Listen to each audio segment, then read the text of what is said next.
மதுரை அமர்வில் தொடங்கி இருக்கக்கூடிய விசாரணை தமிழ்நாட்டு அரசியலில் உற்று கவனிக்கப்படுகிறது. இந்த கூட்ட நெரிசல் தொடர்பான 7 பொதுநல வழக்குகள் மீதான விசாரணை மெட்ராஸ் உயர்நீதிமன்றத்துடைய மதுரை அமர்வில் துவங்கி இருக்கிறது. அரசு தரப்பில் மூத்த வழக்கறிஞர் என்ஆர் இளங்கோ அவர்கள் ஆஜராகி இருக்கிறார்.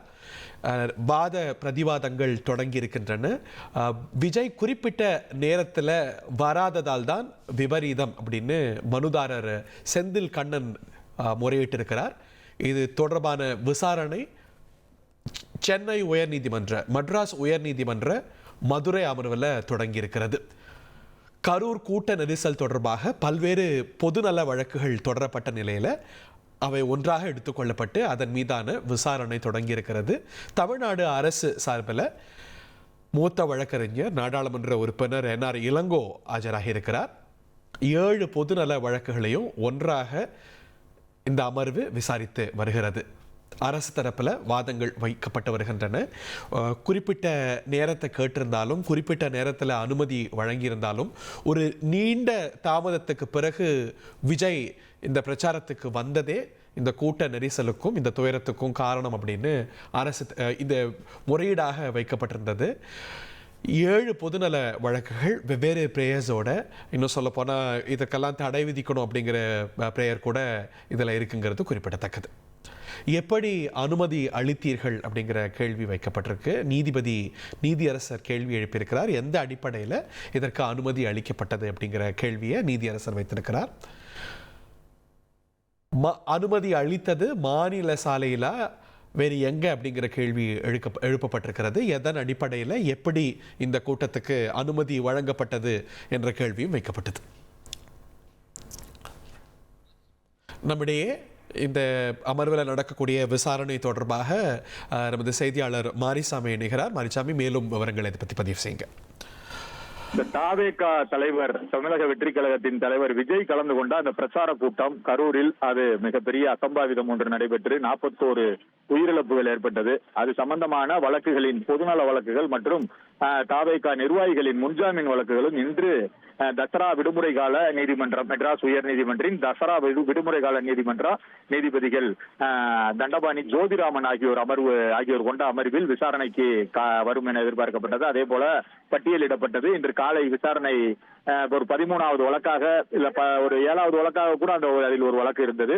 அந்த வழக்கு விசாரணை நடைபெறும் என எதிர்பார்க்கப்பட்டது. அதில் நீதிபதிகள் முதலாவதாக நீதிபதிகள் தண்டபாணி ஜோதிராமன் ஆகியோர் என்ன கூறினார்கள் என்றால், அனைத்து வழக்குகளையும் இன்று வந்துள்ள மற்ற வழக்குகளை விசாரித்துவிட்டு இதை விசாரிக்கலாம், ஏனென்றால் இந்த விசாரணை அதிக நேரம் பிடிக்கும், ஆகவே அதன்படி விசாரிக்கலாம் என கூறினார்கள். அதன்படி விசாரணை துவங்கி இருக்கிறது.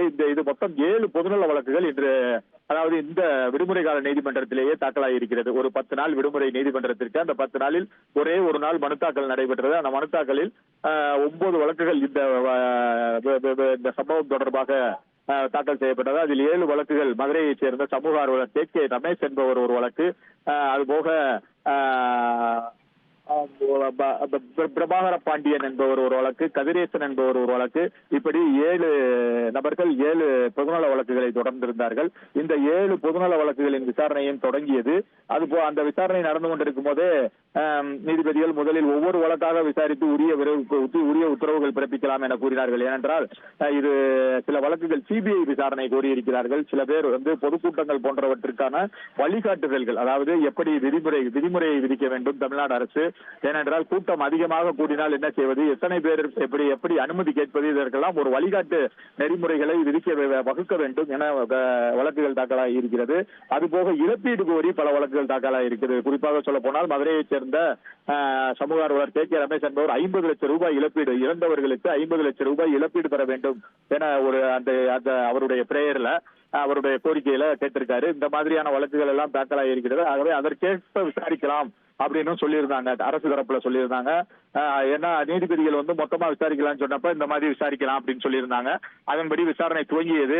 விசாரணையில மூத்த வழக்கறிஞர் தமிழ்நாடு அரசு தரப்புல திமுகவின் நாடாளுமன்ற உறுப்பினர் என்ஆர் இளங்கோ ஆஜராகி இருந்தார். அவர் சிபிஐ விசாரணை தேவையில்லை எடுத்தவுடன் அவருடைய வாதம், சிபிஐ விசாரணை இதற்கு தேவையில்லை, ஏனென்றால் மாநில காவல்துறை இதை சரியான கோணத்தில் சரியானபடி விசாரித்து வருகிறது என்ற பொருள் விளங்கும் அடிப்படையில் நீதிபதிகளுக்கு சிபிஐ விசாரணை தேவையில்லை என கூறினார். அதுபோக செந்தில் கண்ணன் என்ற மனுதாரர், இவர் பாதிக்கப்பட்டவர், இந்த மனுதாரர், இவருடைய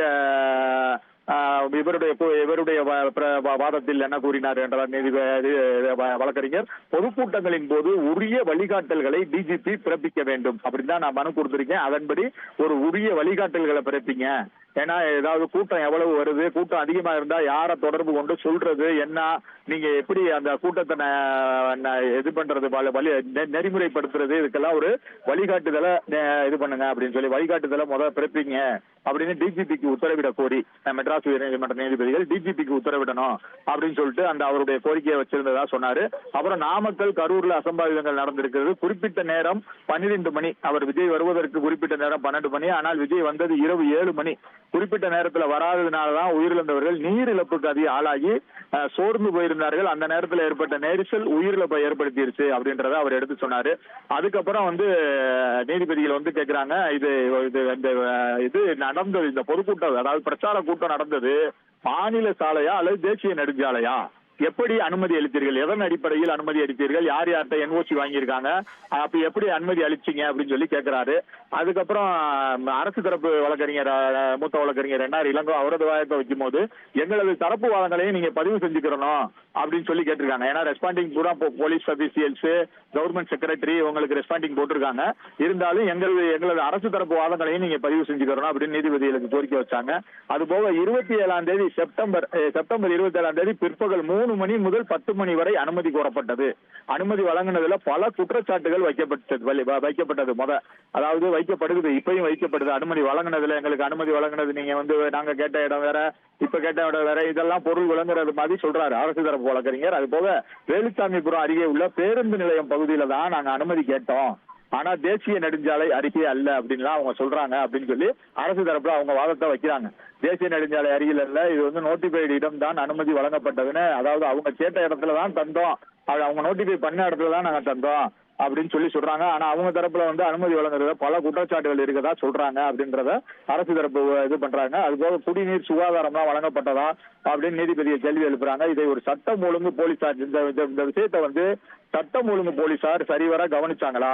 ஏன்னா அவங்க சட்டம் ஒழுங்கு போலீசார் என்னென்ன அனுமதிக்கு என்னென்ன என்ஓசி எல்லாம் கொடுக்கணும், என்னென்ன சட்டம் ஒழுங்குனா யார் யார் அந்த ஏரியால சட்டம் ஒழுங்கு பிரச்சனை வர்ற மாதிரி யாராவது ஆட்கள் இருக்கிறார்களா, எக்ஸஸ்ல இருக்க, அதாவது அந்த ஹிட் லிஸ்ட்ல இருக்க ரவுடிஸ் அந்த ஏரியால இருக்காங்களா, அவங்களுடைய அந்த ஒரு அவங்க இருக்க இடம், அவங்க அந்த இடத்துல அவங்க இருக்கிற மாதிரியான இடமா இருக்கா, இந்த இடத்துல வச்சோம்னா அவங்க ஆட்கள் அதிகமா குண்டர்கள் வர்றதுக்கு வாய்ப்பு இருக்கு. அதெல்லாம் சட்டம் ஒழுங்கு போலீசார் கண்காணிப்பாங்க, கண்காணிச்சுதான் பெர்மிஷன் கொடுப்பாங்க. அந்த மாதிரி எல்லாம் கண்காணிப்பு நடைபெற்றதா அப்படின்னு கேக்குறாங்க. அந்த அனுமதி எல்லாம் கேட்கிறாங்க. அந்த அனுமதி கேட்டதுக்கு அப்புறம் குடிநீர் சுகாதாரம் எல்லாம் வழங்கப்பட்டுச்சான்னு நீதிபதிகள் கேட்கிறாங்க. கேட்டுட்டு சட்டம் ஒழுங்கு போலீசார் கண்காணித்தாங்களான்னு கேட்கிறாங்க. கண்காணிச்சாங்களான்னு கேட்டு பொதுமக்களின் உயிரை பாதுகாக்க வேண்டியது காவல்துறை தானே அப்படின்னு நீதிபதிகள் ஒரு கருத்தை தெரிவிக்கிறாங்க. ஏன்னா பொதுமக்களை கூட்டம் கூட வைக்கிறோம், அவங்களுக்கு பெர்மிஷன் கொடுக்குறோம், அதனாலதான் கூட்டம் கூடுறாங்க. ஆனா அவங்க உயிரை பாதுகாக்க வேண்டியது அவங்களோட காவல்துறையோட கடமை தானே. காவல்துறையும் அரசு தானே கடமை, அவங்களோட கடமையை செஞ்சிருக்கணும், கண்காணிச்சிருக்கணும் அப்படின்லாம் சொல்றாங்க. அதுபோல குடிநீர், கழிப்பறை போன்ற அடிப்படை வசதிகள் செய்து தரப்படுவது அவசியம். இதுதான் பொதுமக்கள் நலன், இதுதான் பொதுமக்கள் நலனே பிரதானமாக இந்த இடத்துல இருக்கணும், நீங்க ஏன் அதை செஞ்சீங்களா அப்படின்றத கேட்கிறாங்க. அப்புறம் குடிமக்கள் எந்த கட்சியை சேர்ந்தவர்களாகவும் இருக்கலாம், அவங்க எந்த அரசியல் கட்சியை சேர்ந்தவர்களாகவும் இருக்கலாம், அரசின் பாதுகாப்பு அமைப்பு அவங்கள முறையா செயல்படுத்தி அவங்கள பாதுகாப்பா இருக்க வைக்கணும். அது அவங்க இந்த கட்சி அந்த கட்சி அப்படின்ற இதெல்லாம் வித்தியாசம்லாம் இருக்கக்கூடாது. எந்த அரசியல் கட்சியை சேர்ந்தவங்களாகவும் இருக்கலாம், அவங்கள ஒழுங்கா பாதுகாக்க வேண்டிய கடமை அரசுக்கு இருக்கு. அந்த பாதுகாக்க வேண்டிய கடமை அரசுக்கும் அரசின் துறைகளுக்கும் அது பாதுகாப்பு அமைப்பு, அதாவது காவல்துறை மற்ற துறைகள்லாம் பாதுகாப்பு அமைப்பு முறையாக செயல்படணும் அப்படின்னு நீதிபதிகள் சொல்றாங்க. இதெல்லாம் சொல்லிட்டு பொதுமக்கள் உயிரையும் பாதுகாக்கணும்னு சொல்லியிருக்காங்க. அது போக பொதுக்கூட்டங்கள், பேரணி போன்ற நிகழ்வுகளுக்கு உரிய வழிகாட்டுதல் பிறப்பிக்க கோரிய வழக்குகளை மொத்தமா சேர்த்து எடுத்துக்கிறாங்க. அந்த பிரேயர்ல வருது பாருங்க, அந்த வழிகாட்டு நெறிமுறைகள் கேட்டு ஒரு 2-3 வழக்குகள் போட்டிருக்காங்க. அந்த வழக்குகள் எல்லாம் ஒன்னா எடுத்துக்கிறலாம்னு சொல்றாங்க. மனு தாக்கல் செய்தவரை தாவேகா கிளை செயலாளர் மிரட்டியதாகவும் நீதிபதிகள்கிட்ட புகார் அளிக்கிறாங்க. மதுரை அலங்காநல்லூர் பக்கத்துல உள்ள இந்த பூதகுடின்ற கிராமத்துல இருந்து கதிரேசன்றவர் ஒரு மனு தாக்கல் செஞ்சாரு. அவர் பொதுநல வழக்கு. அவரோட மனு தாக்கல் வந்து வழிகாட்டுதல் நெறிமுறைகள், அரசு வந்து சரியான வழிகாட்டுதல் நெறிமுறைகளை பிறப்பிக்கணும்.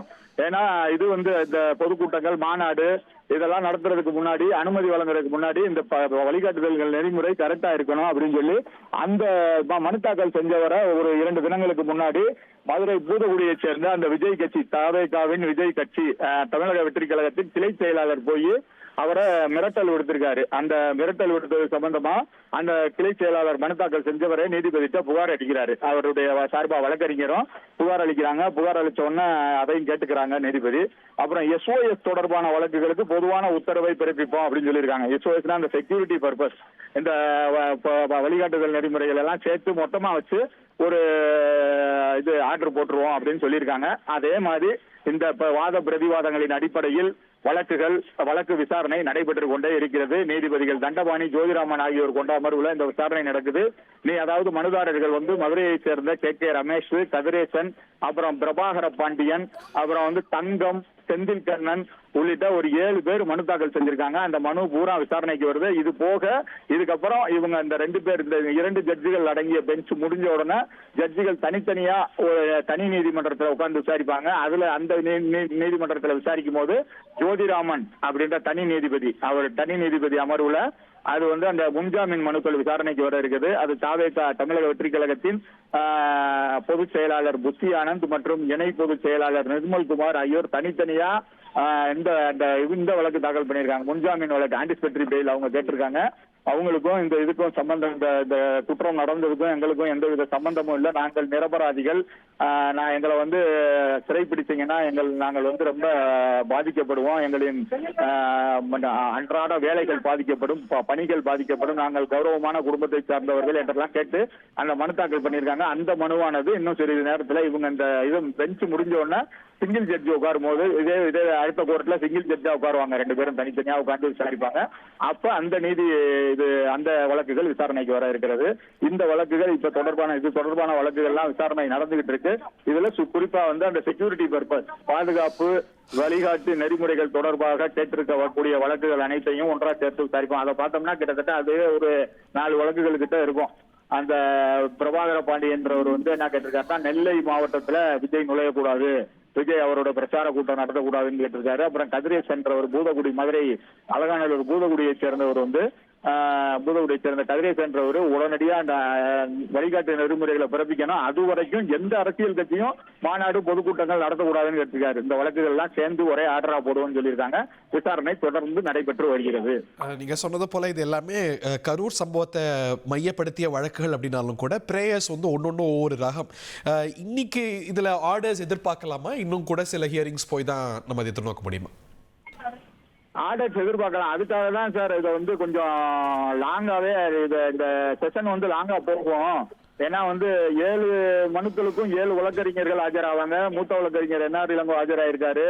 அது போக மற்ற, ஏன்னா அரசு தரப்புலையும் இதுல வந்து இங்க இருக்க AG எல்லாரும் ஆஜராவாங்க. அவங்களும் பேசுவாங்க, என்ன நடந்திருக்குன்னு சொல்லுவாங்க. ஏன்னா அரசியல், இந்த இந்திய அரசியலே இந்த வழக்கு விசாரணையை எதிர்நோக்கிக்கிட்டு இருக்கு. தமிழக அரசியல் குறிப்பா வந்து தமிழகத்துல ஒவ்வொரு மக்களும் ஒவ்வொரு குடிமகனும் இதை எதிர்பார்த்துக்கிட்டு இருக்காங்க. ஏன்னா ஒரு 41 பேர் இறந்திருக்காங்க ஒரு விஷயத்துல. அது இந்த கட்சிக்கு பொறுப்பு இருக்கா, அந்த கட்சிக்கு பொறுப்பு இருக்கான்லாம் அரசியல் போயிட்டு இருக்கு. இந்த நேரத்துல இந்த நீதிமன்ற உத்தரவுகள் தான் சரியா பேசப்படும் சொல்லி எல்லாரும் எதிர்பார்த்துக்கிட்டு இருக்காங்க. அதனால இன்று அநேகமாக உத்தரவு பிறப்பிக்கப்படலாம் அப்படின்ற இதுதான். ஏன்னா வெறும் நோட்டீஸ் மட்டும் அப்படின்னா எல்லாம் நடைமுறையில பார்த்தோம்னா, அதாவது நாங்க நிறைய வழக்குகள் விசாரணையை பார்க்கிறோம்ன்ற இதுல சொல்றோம், நாங்க எடுத்த உடனே அவங்க நோட்டீஸ் போடணும்னு நினைச்சாங்கன்னா எடுத்த உடனே notice for all, private notice or government notice அப்படின்ட்டு முடிச்சிருவாங்க. நோட்டீஸ் போட்டு அவங்க அதுக்கு பதில் சொல்லட்டும், பதில் மனுவை தாக்கல் பண்ண சொல்லுங்க அப்படின்னு சொல்லிட்டு முடிச்சிருவாங்க. இதுல ஆர்டர் போட மாதிரி இருந்தாதான் இவ்வளவு தூரம் விசாரணை இருக்கும். முதல்ல அவங்க சொன்னாங்க பாருங்க, இன்னும் கொஞ்சம் நேரம் கழித்து விசாரிப்போம் லாஸ்டா, ஏன்னா நிறைய நேரம் பிடிக்கும் போல் தெரிகிறது அப்படின்னு போது நம்ம தெரிஞ்சுக்கலாம். இன்னைக்கு ஆட்கள் கண்டிப்பாக வரும்னு, வராம போனாலும் போகலாம். அது ஒண்ணும் சொல்ல முடியாது சார். ஆனா இது இதோடைய முக்கியத்துவம் கருதி இதை நீண்ட விசாரணைக்கு உட்படுத்துறாங்க அப்படிங்கும்போது அது ஒரு ஆர்டர்ஸ் வரத்துக்கான அறிகுறின்னு சொல்றீங்க. அஃப்கோர்ஸ் அது நீதியரசர்கள் எடுக்கக்கூடிய முடிவு தான். பட் எப்படி பார்த்தாலும் அது ரொம்ப முக்கியமான நாள். அதுவும் தனி நீதிபதிகள் அவங்க அமர்வில் உட்காரும் பொழுது புஷி ஆனந்த் மற்றும் நிர்மல்குமாரோடைய பெயில் வழக்கையும் கூட ஆன்டிசிபேட்டரி பெயில் பெட்டிஷனையும் விசாரிக்க இருக்கிறாங்க. நிறைய நீங்க விரிவா சொன்னது போல பிரேயர்ஸ் வைக்கப்பட்டிருக்கிறது. அரசியல் கட்சிகளுடைய கூட்டங்களுக்கு வழிகாட்டு நெறிமுறைகள் வழங்கணும், சிபிஐ விசாரணை, இப்படி பல கோரிக்கைகள் வைக்கப்பட என்ன நீதிமன்றம் உத்தரவு பிறப்பிக்க போகுது அப்படிங்கறத நம்ம பொறுத்திருந்து பார்க்கணும். ரொம்ப முக்கியமான விசாரணை நடைபெற்று வருகிறது. தொடர்ந்து இதை பத்தி பார்க்க போறோம்.